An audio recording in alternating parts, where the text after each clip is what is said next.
तुम्ही जर नवीन असाल तर माझं नाव आहे आनंद पवार आणि तुम्ही बघत आहात एमपीएससी महापरीक्षा गुरु युट्यूब चॅनलवर नवीन असाल तर चॅनल सबस्क्राईब करा, बाजूला दिलेला बेल आयकॉन नक्की दाबा, जेणेकरून आम्ही जेव्हाही नवीन व्हिडिओ अपलोड करू त्याचं नोटिफिकेशन तुमच्यापर्यंत सर्वात आधी पोहोचेल. नमस्कार मित्रांनो आपल्या सर्वांना माहिती आहे सध्या पूर्ण महाराष्ट्रामध्ये जो लॉकडाऊन आहे तो 31 मे पर्यंत वाढवण्यात आलेला आहे. त्यामुळे जे 10वीत नवीन विद्यार्थी गेलेले त्यांना अभ्यास करण्यामध्ये बरेच अडचणींचा सामना करावा लागत आहे. कारण 10वीची तयारी आपण लवकरात लवकर सुरू करत असतो. तुम्ही त्या फेज मधून गेलेला आहे, मी सुद्धा त्या फेज मधून गेलेलो आहे. त्यामुळे तयारीला आपण लवकरच लागत असतो. क्लासेस वगैरे सुद्धा यावेळेपर्यंत सुरू झालेले असतात ऑलरेडी. परंतु लॉकडाऊन सुरू आहे त्यामुळे आता क्लासेस कधी सुरू होतील हे कोणीही सांगू शकत नाही मित्रांनो. त्यामुळे जे 10वीचे विद्यार्थी आहेत त्यांच्यासाठी आपण एक नवीन उपक्रम घेऊन येणार आहोत. तर सध्या पुरता उपक्रम 10वीचे जे सेमी इंग्लिशचे विद्यार्थी आहे फक्त त्यांच्या पुरताच मर्यादित आहे. लवकरच आपण सीबीएसई साठी सुद्धा घेऊन येणार आहोत मित्रांनो. तर ही जी लेक्चर सिरीज आपली असणार आहे प्रोफेसर देशमुखचे सर जे ते कंडक्ट करणार आहे. पूर्ण जवळपास 15 इयरचा एक्सपिरियन्स त्यांच्याकडे टीचिंग मधला आहे. तर संपूर्ण तुमचं जे टॉपिक असणार आहे 10वीचे सेमी इंग्लिशचे तुमच्या बुक मधले ते संपूर्ण टॉपिक ते कव्हर करणार आहेत मित्रांनो. तर आजचं जे पहिलं लेक्चर आहे त्यामध्ये जी पोएम आहे पहिली टीनेजर्स प्रेयर तर ती पोएम आज आपण कव्हर करणार आहोत. तर मित्रांनो सरचा पहिलं लेक्चर आहे आजचं. नक्की तुम्हाला व्हिडिओ कसा आवडला कमेंट सेक्शन मध्ये नक्की टाका. आणि जेवढे विद्यार्थी 10वीची तयारी करत असतील सेमी इंग्लिशचा असतील आणि ते मराठी मीडियमचे सुद्धा असो त्यांना सुद्धा सेम सिलेबस आहे. तर सर्वांसोबत हा व्हिडिओ कृपया करून शेअर करा जेणेकरून विद्यार्थ्यांना या नॉलेजचा फायदा घेता येईल मित्रांनो. तर यानंतर देशमुख सर आज जे लेक्चर आहे ते कंडक्ट करणार आहेत मित्रांनो. नमस्कार विद्यार्थी मित्रांनो, आज आपण सेमी इंग्रजी आणि मराठी या विद्यार्थ्यांसाठी इंग्रजी विषयातील त्यांचा जो पहिला लेसन आहे 1.1 ॲक्च्युली ही पोएम आहे टीनेजर्स प्रेयर हे आज आपण या ठिकाणी शिकणार आहोत. तर सर्वांनी व्यवस्थित लक्ष द्यायचं आहे. या पोएमचा पूर्ण अर्थ, या पोएममध्ये येणारे figure of speech, rhyming words वगैरे सर्व आपण या पाठामध्ये आज घेणार आहोत. टीनेजर्स प्रेयर, सुरुवातीलाच एक शब्द आलाय टीनेजर. टीनेजर म्हणजे टीन एजर्स या शब्दाला जर आपण व्यवस्थित त्याचे विभाग केले तर teen actually it means a child between the age of 13 to 19. 13, 14, 15, 16, 17, 18 and 19. That's why it is called teenagers. And prayer, you know the meaning of prayer. A child is, in this poem, a child is addressing to God. Child is addressing to God in order to lead him for a successful life. Students, we know that each one of us wants to lead a successful life, and for that we need guidance. Sometimes we take this guidance from our parents, from our elders, from our elder brother, sister, or relatives or friends. But here in this poem, the child wants to have address, not from his parents, not from his friends or relatives. He wants to have that guidance from God, Almighty God. In first stanza, I'll read out the first 4 lines of first stanza. Each day brings new beginning. When I read the lines, you're supposed to see these lines in your textbook so that you can understand. Each day brings new beginnings. Decisions I must make. I am the only one to choose the road that I will take.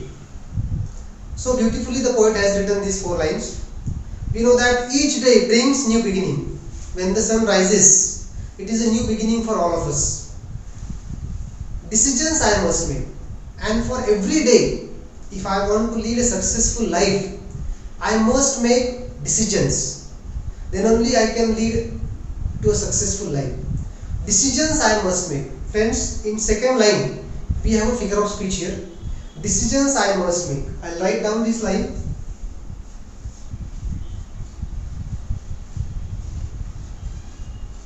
Decisions I must make. If you see this sentence carefully, you can see that there is a little change of order in the sentence. Subject I and then must make is a verb. An object has come first.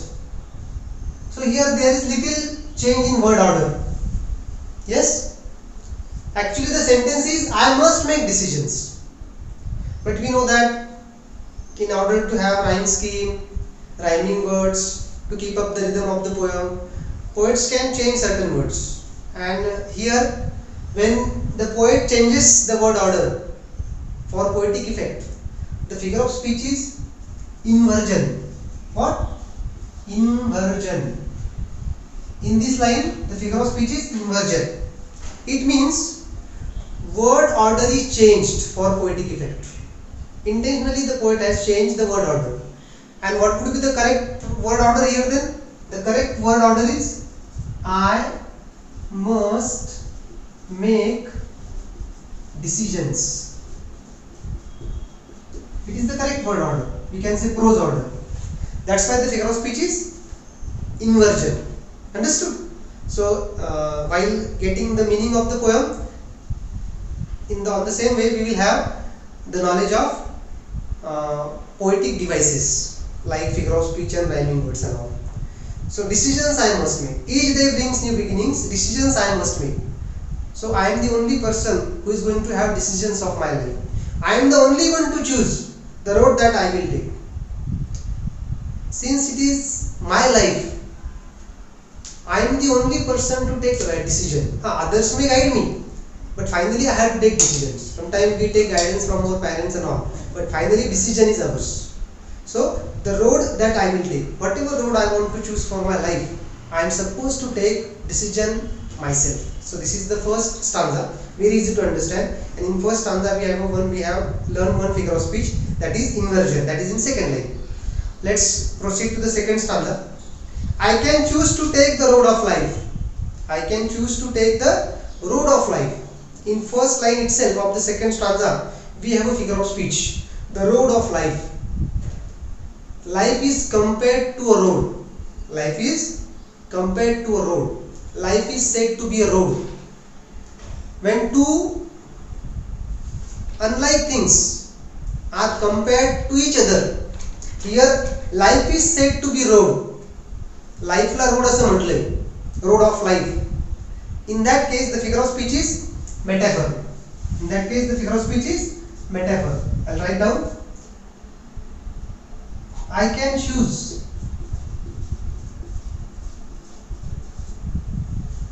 to take the road of life.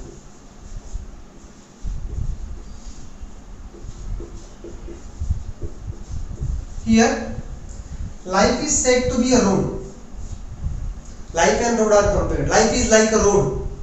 So here, the figure of speech is metaphor. So please note down, in this line we have figure of speech, metaphor. I can choose to take the road of life that leads to great success. If I want to have a successful life, so I must take decisions. And God, you please advise me in that case. This is the request. This is the we can say request of a child to the God. I can choose to take the road of life that leads to great success, or travel down the darkened road. There is a possibility. If I don't take your guidance, if you don't guide me, I may take wrong decisions in my life. If I take wrong decisions in my life, what will happen? It will lead me to a darkened road. Darkened road? Darkened meaning is given here. Here it means evil. Here it means I may go on the wrong way, and that will lead me to have very bad experiences in my life. Or travel down the darkened road. In third line also we have a figure of speech. Or travel down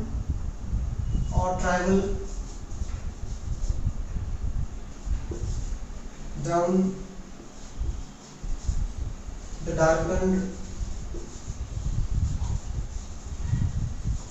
darkened road. Here in this poem, if you see, the sound of D is repeated. Down, darkened, D, the sound is repeated. That's why the figure of speech is alliteration. Alliteration is the figure of speech here in this line. That leads to great distress. God, if you don't guide me, if you are not my guide there, so I may take wrong decision, and that decision will lead me to great distress and darkness in my life. So this is the request of a child to God, that so that God will guide him. Please open up my eyes, dear Lord. Third stanza. Please open up my eyes, dear Lord. Child is requesting to God to open up his eyes. In this line also we have a figure of speech. That is the first line of third stanza. Please open up my eyes, dear Lord. If you see this sentence, you will come to know that the child is talking to Lord. Lord means God. Actually, Lord or Almighty God is not the person to talk to. Usually we talk to person in front. But Lord is not a visible person that to whom we are talking. It is an imaginary character. In that case, the figure of speech is apostrophe. What? Apostrophe. A-P-O-S-T-R-O-P-H-E. Apostrophe figure of speech. When we talk to dead person, or we can say non-living things, or God. In that case, the figure of speech is apostrophe. Here, the child is talking to Lord. Lord is not a human being to talk to. That's why the figure of speech is apostrophe. Please open up my eyes, dear Lord, that I might clearly see. God, please help me so that I can see clearly what is wrong and what is right. We know around us there are so many happenings, so many things happen around us. Many of them are bad, some of them are right, wrong. So we should have that knowledge, what is good and what is bad. And in that case, who should guide us? The child wants God to guide him so that he can understand what is right and what is wrong. Please open up my eyes, dear Lord, that I might clearly see. Help me stand for what is right. And God, please help me. Please strengthen me so that I can take the side of right always. I should never go back of wrong things. म्हणजे मी नेहमी सत्याच्या बाजूने उभं राहिलं पाहिजे. आणि सत्याच्या बाजूने जर उभं राहायचं असेल तर आपल्याला शक्ती लागते. आणि ती शक्ती कोणाकडून मिळाली पाहिजे? आपल्याला देवाकडून मिळाली पाहिजे. असे या मुलाची देवाकडे मागणी. Help me stand for what is right. It is very easy to stand what is wrong. चुकीच्या माणसांमागे, चुकीच्या गोष्टींमागे उभं राहायला काही शक्ती लागत नाही. चांगल्यांच्या मागे उभं राहायला शक्ती लागते. आणि ती शक्ती देव आपल्याला देत असतो. Help me stand for what is right. Bring out the best in me. And if you guide me, God, I will be able to bring out best in me. ज्यावेळेस आपल्याला देवाचे आशीर्वाद मिळतील आणि देव जर आपला मार्गदर्शक झाला तर आपल्याला द बेस्ट आउटपुट मिळेल अशी त्या मुलाची धारणा आहे.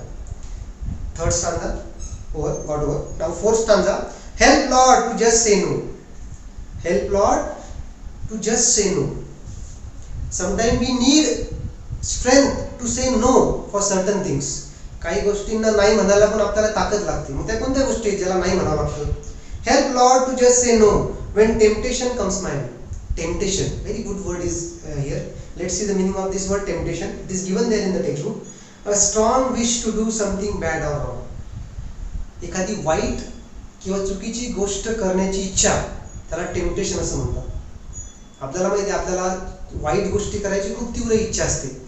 या वयामध्ये आपल्याला वाईट सवयी लागतात.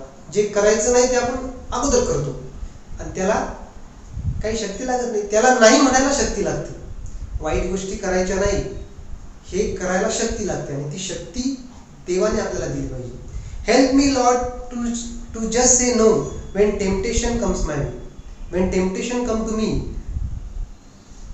Please god give me strength. Please god guide me so that I can say no to this words. आपल्याला माहिती आपल्याला या वयात कोणकोणत्या वाईट सवयी लागतात, तर त्याला नाही म्हणायला देवा मला तू शक्ती दे. That I might keep my body clean. या वयामध्ये आपल्याला वाईट सवयी लागतात.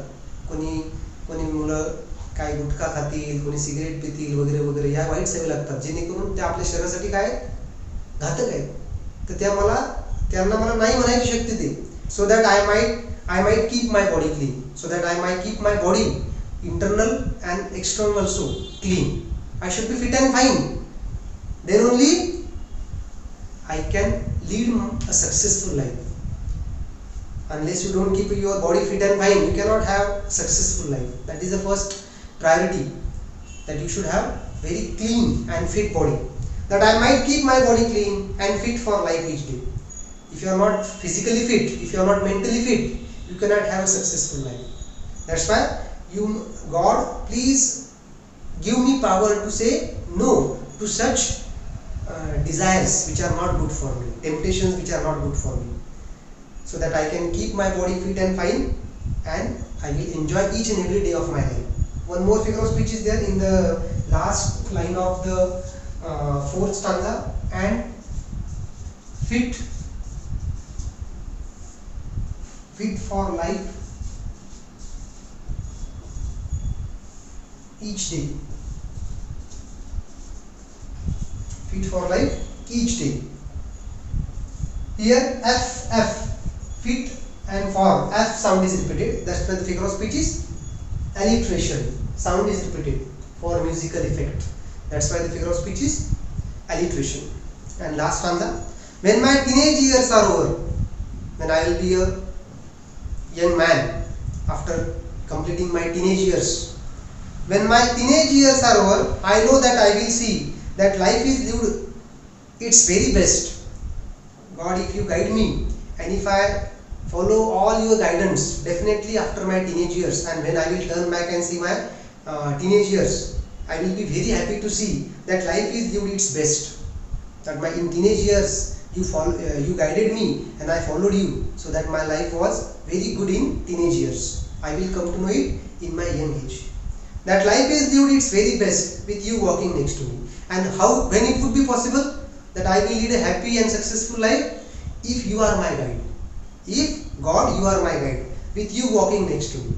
You should be walking next to me. You should be my guide, so that my teenage years will be very beautiful, and that will have we can say strong foundation of my entire life. So that's all for today's teenagers prayer. I hope you understood this poem, and my advice for you is you just go through the poem, read the poem loudly as well as sound silently, and figure of speech I told you. And in the same way, you if you see the rhyme scheme of this poem, rhyme scheme of each stanza, you will come to know there is a particular pattern followed in this particular stanza. The rhyme scheme is ABCB. A, B, C, B. Those who don't know what is how the rhyme scheme is formed, in next video I will explain how to find out the rhyme scheme of the poem. Those who know, my students, and those who attend my class, they know how to get rhyme scheme. So this is all about first poem, and I hope you will complete the page number 4 and page number 5 given in your English workshop.